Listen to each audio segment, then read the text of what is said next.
This boss doesn't have much complex mechanics and can be easily done without a healer depending on team comps or investments. So in this video guide, I'll go over different tips you could do to increase your damage. These tips actually are tips that you can take to other future raid bosses as well, and it's not just for this boss, and these are things that we do to maximize our damage. Before I go over the damage increase tips, I'll quickly run through Land Eater's important mechanics. At the most basic mechanic of this boss, it boils down to 1. Destroy the parts fast enough before it respawns or spawns a shield which prevents you from dealing damage to the boss, and 2. Having a water unit to handle the shield QTE. And that's it. That's the most basic mechanics necessary for this boss. Whether you can do the fight with or without healer is going to vary on how strong your units are or how well the team is suited at dealing at the initial phase of when there's bombs while the boss is trying to do some attacks to you.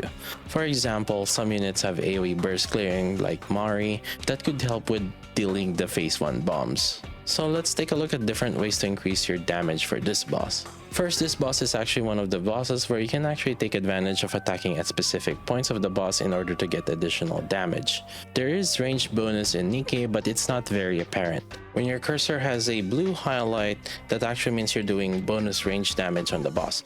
Depending on the weapon type, you'll get bonus range damage on the boss at different points on the boss. For example, Land Eater is susceptible to bonus range damage for sniper rifle at farther in, but if you shoot closer, you won't get any bonus damage. Depending on who bursts, you might consider where you're aiming. Then you can take advantage of core shots or pierce shots for energy generation. Sometimes you want to keep one core alive so that you can use it for faster energy generation.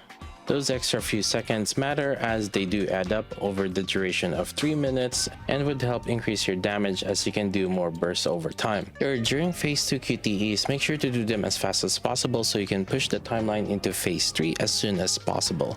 Phase 3 is when his core becomes visible, so getting to this phase is very important to increasing your damage. This means that you should make sure that you are at full burst by the time phase 2 QTE happens so you can quickly clear the QTE. This may require you to either delay your burst by 1 second or maybe try to maximize your energy gain by prepping your charge gain before full burst ends to make sure you're getting the full burst again as fast as possible. Or during phase 3 QTE, this is when you delay the QTE as much as possible and focus on shooting the core as long as possible.